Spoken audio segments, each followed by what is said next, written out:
हे दोस्तों, सलाम नमस्कार सत श्री अकाल। आप सभी का स्वागत है आपके अपने YouTube चैनल पर। दोस्तों, चिकन मछली या फिर मीट खाना भाई किसको अच्छा नहीं लगता है। नहीं मतलब मैं वेजिटेरियन लोगों की बात नहीं कर रहा हूँ, नॉन वेजिटेरियन बहुत सारे लोग हैं जिनको ये चीजें पसंद है। दुनिया के भाई आप किसी भी कोने में चले जाइए, आपको चिकन और अंडे के शौकीन हर जगह मिल ही जाएंगे। चिकन या चिकन से बनी डिशेस लोगों के बीच में इतनी ज्यादा फेमस है कि कुछ लोग तो भाई यही बात मानते हैं कि नॉन वेज का मतलब चिकन ही होता है। दुनिया भर में नॉन वेजिटेरियन के मुकाबले वेजिटेरियन लोगों की तादाद काफी कम है, इसलिए डिमांड और सप्लाई के फॉर्मूले के हिसाब से चिकन और इससे बनी हुई रेसिपीज की डिमांड दुनिया भर में काफी ज्यादा है। अब अगर किसी चीज की भाई इतनी भारी डिमांड हो तो उस डिमांड को पूरा करने के लिए मशीनों और टेक्नोलॉजी का सहारा तो भाई लेना ही पड़ेगा। इसलिए मुर्गे को काटने का और उसे काटकर चिकन बनाने का ये काम दोस्तों बड़ी बड़ी फैक्ट्रियों में रखी गई मशीनों से किया जाता है। सिर्फ मुर्गे ही नहीं बल्कि मछली और अन्य जानवरों को काटने के लिए भी बड़ी बड़ी फैक्ट्रीज में बड़ी बड़ी मशीनों का ही इस्तेमाल किया जाता है। इन मशीनों को खास तौर पर इसी काम के लिए बनाया जाता है। आज इस वीडियो में हम आपको इन्हीं मशीनों और फैक्ट्रियों के बारे में बताने वाले हैं, इसलिए दोस्तों इस वीडियो को अंत तक देखिएगा। चलिए शुरू करते हैं ये आज की video. Number 1, modern ultra chicken meat processing factory. वही सबसे पहले हम आपको दिखाते हैं एक ऐसी फैक्ट्री जहां बड़ी बड़ी मशीनों के जरिए मुर्गों को चिकन में बदलकर खाने लायक बनाया जाता है। जैसे कि दोस्तों आप इस वीडियो में देख सकते हैं, सबसे पहले तो भाई जिंदा मुर्गे को इन बड़ी बड़ी ट्रे में भर दिया जाता है। फिर इन ट्रे में भरे हुए मुर्गे को एक खास प्रोसेसिंग के जरिए एक एक करके आगे बढ़ाया जाता है। फिर ट्रेन की जैसी पटरियों की मदद से इन्हें एक खास मशीन तक पहुंचाया जाता है। आप ये प्रोसेस इस वीडियो में देख सकते हैं। वेल देखिए, जब ये मुर्गे आगे पहुंच जाते हैं तो वहाँ कुछ वर्कर खड़े होते हैं जो इन मुर्गों को एक हैंगर के जरिए उल्टा लटकाकर आगे बढ़ा देते हैं। इस प्रोसेस के दौरान जो ट्रे खाली हो जाती है उन्हें इस पूरी प्रोसेस से बाहर निकाल दिया जाता है। वेल जब ये उल्टे लटके हुए मुर्गे आगे पहुंचते हैं तो इन्हें खास एक मशीन के जरिए गोल गोल घुमाया जाता है। इस दौरान इन लटके हुए मुर्गों को मशीनों के जरिए बेरहमी से गला काट के मार दिया जाता है।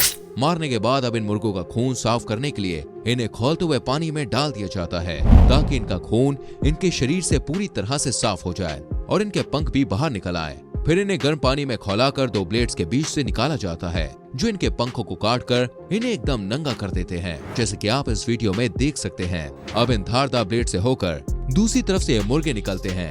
ये देखिए एकदम चिकने बन के बाहर आते हैं। अब इन्हें एक तेज वॉशर में से प्रोसेस किया जाता है जो इन्हें और अच्छे से साफ कर देता है। आगे फिर से इन्हें एक हैंगर में लटकाकर एक ऐसी मशीन से होकर गुजारा जाता है जो इनकी गर्दन को काट देती है। दोस्तों आपको यहाँ पे ये बात पता होनी चाहिए कि ये मशीन तभी ठीक से काम करती है जब सभी मुर्गों का साइज एक सा होता है। वेल जब ये प्रोसेस पूरा हो जाता है तो इन्हें एक ऐसी मशीन से होकर गुजारा जाता है जो इनके पैरों को काट देती है। जब इस मशीन में इनके पैर काट दिए जाते हैं तो इन्हें आगे मौजूद एक कंटेनर की तरफ भेज दिया जाता है। ये कंटेनर इन्हें एक ऐसी मशीन के पास ले जाते हैं जो इनके पूंछ और एक्स्ट्रा पार्ट्स को काट देती है और इनके अंदर एक मेटल रॉड घुसाकर इन्हें अंदर से साफ कर देती है। ये प्रोसेस पूरा करने के बाद दोस्तों इन्हें फिर से उबलते हुए पानी में डाल दिया जाता है ताकि इनके अंदर मौजूद बची हुई गंदगी को भी साफ किया जा सके। आखिर में इन्हें एक प्रोसेसिंग के जरिए या तो पूरा पैक कर दिया जाता है या छोटे छोटे टुकड़ों में काट कर उन टुकड़ों को अलग अलग पैक कर दिया जाता है और अब इन्हें बेचने के लिए हजारों दुकानों पर भेज दिया जाता है। नंबर 2, गूस फार्मिंग फोए ग्राम प्रोसेस।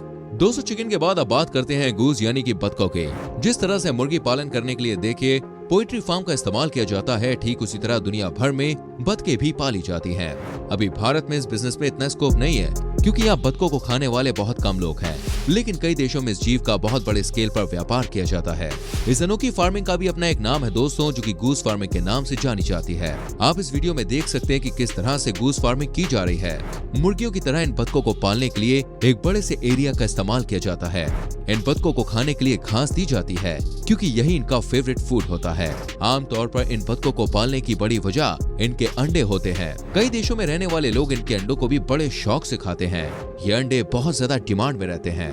दोस्तों आमतौर पर जो व्हाइट कलर की ये बतखें होती हैं, उनको इसलिए भी पाला जाता है ताकि उनको बेचकर बड़ा मुनाफा कमाया जा सके, क्योंकि इन बतखों के मीट की डिमांड काफी ज्यादा होती है। वह ये सफेद बतखें जिन्हें आप हंस भी कह सकते हैं, इनका वेट तकरीबन 3 से 5 किलो तक होता है और ये जमीन के साथ साथ पानी में रहना भी काफी ज्यादा पसंद करती हैं। जब ये छोटी सी बड़ी हो जाती है ना तो इनके खाने का भी पूरा इंतजाम किया जाता है और इन्हें घास के अलावा गेहूं भी खिलाया जाता है। आपको ये बात भी पता होनी चाहिए कि फ्रांस में बतखों की एक ऐसी ब्रीड भी होती है जिनका वेट तकरीबन 10 किलो तक होता है और इनको सिर्फ उनके लिवर की वजह से ही पाला जाता है। जी आपने बिल्कुल सही सुना दोस्तों, इन बतखों का लिवर बहुत बड़ा है और खाने में बहुत ज्यादा टेस्टी होता है, इसलिए फ्रांस में रहने वाले लोग इस बतख के लिवर को बहुत चाव से खाते हैं। फिलहाल देखिए इसके बारे में हम आपको बाद में बताते हैं। असल में ये बहुत बड़े आकार की बतखें होती हैं जिन्हें जमीन के साथ साथ पानी में भी पाला जाता है। जब ये बतखें बड़ी हो जाती हैं तो इन्हें इस तरह से एक पिंजरे में बंद करके जबरदस्ती लोहे की एक रॉड के जरिए इनके मुंह के अंदर उस रॉड को डालकर खाना पहुंचाया जाता है ताकि इनको जल्दी से जल्दी तैयार किया जा सके। पर आखिर ये तैयारी किसके लिए हो रही है? वेल दोस्तों, इसका जवाब ये है। आप देख सकते हैं कि किस तरह से इन बतखों के शरीर को कैंची से काटकर इनके लिवर को निकाला जा रहा है। इस काम के लिए बड़े बड़े प्लांट्स बनाकर वहां मशीनें लगाई जाती हैं। आप देख सकते हैं जिस तरह मुर्गों को हैंगर में लटकाकर उन्हें चिकन बनाया जा रहा था, कुछ ऐसा ही इन बतखों के साथ भी किया जा रहा है। आप देख सकते हैं कि यहाँ खड़े होकर वर्कर्स इन बतखों के अंदर से इनका लिवर निकाल रहे हैं। दोस्तों, एक प्रोसेस के जरिए इन बतखों के लिवर को निकालकर इन्हें अच्छे से धो दिया जाता है। फिर इन लिवरों को एक बड़ी सी मशीन में अलग अलग रखकर साफ किया जाता है और इस प्रोसेस को आगे बढ़ाते हुए इन्हें एक प्रोसेस के जरिए इनका मीट तैयार कर दिया जाता है।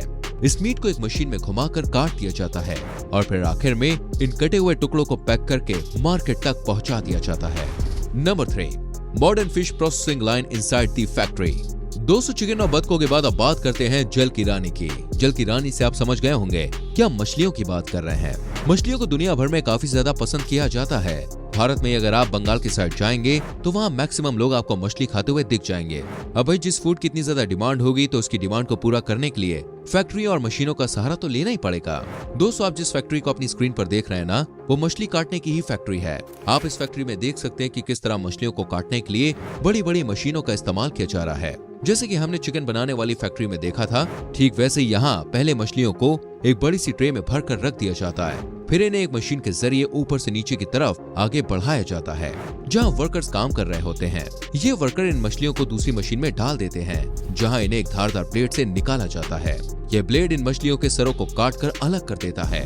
इनके शरीर के बाकी हिस्से को आगे बढ़ाया जाता है और फिर इन्हें एक मशीन के अंदर शिफ्ट कर दिया जाता है। जब ये मछलियां मशीन के दूसरे हिस्से से बाहर निकलती हैं, तो उन्हें एक दूसरी मशीन में डाल दिया जाता है जहां से ये मछलियां बारीक हिस्सों में कटकर बाहर निकल आती हैं।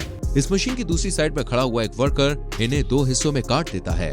इसके बाद इन मछलियों के मीट को साफ करने के लिए इन्हें एक दूसरी मशीन में डाल दिया जाता है जहाँ ये पूरी तरह से साफ होकर बाहर निकल जाती हैं। जहाँ काम कर रहे वर्कर इनके ना खाने वाले हिस्से को काट कर अलग कर देते हैं। फिर मछलियों के इन हिस्से को आगे भेज दिया जाता है। आगे लगी हुई मशीन इन टुकड़ों को एकदम सीधा कर देती है। इस तरह से फिश मीट बनकर तैयार हो जाता है। Number 4, egg production factory. दोस्तों, जिस तरह से चिकन बनाने के लिए कई बड़ी बड़ी फैक्ट्रीज होती हैं, ठीक उसी तरह से मुर्गियों के अंडों को बेचने के लिए और तैयार करने के लिए भी बड़ी बड़ी मशीनों और फैक्ट्रियों का सहारा लिया जाता है। दोस्तों, आप जो बाजार से अंडे खरीदते हैं ना, वो शायद इन मशीनों के द्वारा ही तैयार किए जाते हैं। तो चलिए आपको इसका पूरा प्रोसेस हम समझाते हैं। इसके लिए पहले अंडों को मशीनों के जरिए अच्छे से साफ किया जाता है। फिर इन्हें एक जालीदार लिफ्ट के जरिए एक मशीन के अंदर ले जाया जाता है जहाँ खड़ा एक वर्कर खराब अंडों को छाट कर बाहर निकाल देता है। फिर इन अंडों को आगे प्रोसेस किया जाता है और एक मशीन इन्हें ऑटोमेटिक तरीके से एक अंडे की क्रेट में रख देती है। फिर इन अंडों को कोल्ड रूम में भेज दिया जाता है। उसके बाद इन अंडों को उनकी क्वालिटी के हिसाब से अलग अलग रखा जाता है। सबसे अच्छे अंडे अलग रख दिए जाते हैं और इसके बाद उन्हें आगे बढ़ा दिया जाता है।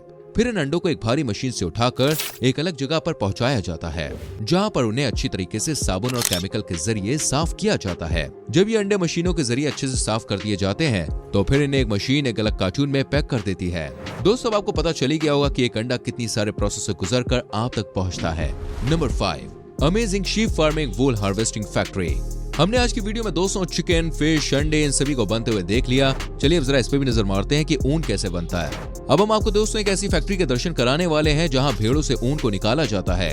अब ये भी देखिए, ठंड थोड़ी सी कम हुई है, वरना शायद आप सभी लोग ऊन से बने हुए स्वेटर पहनकर ही हमारी वीडियोस को देख रहे होते हैं। इसलिए आप सभी लोगों को ऊन की इंपॉर्टेंस अच्छे से पता भी है। चलिए इसका प्रोसेस आपको दिखाते हैं। इस वीडियो में आप देख सकते हैं कि यहाँ पर किस तरह से हजारों की संख्या में भेड़ मौजूद है।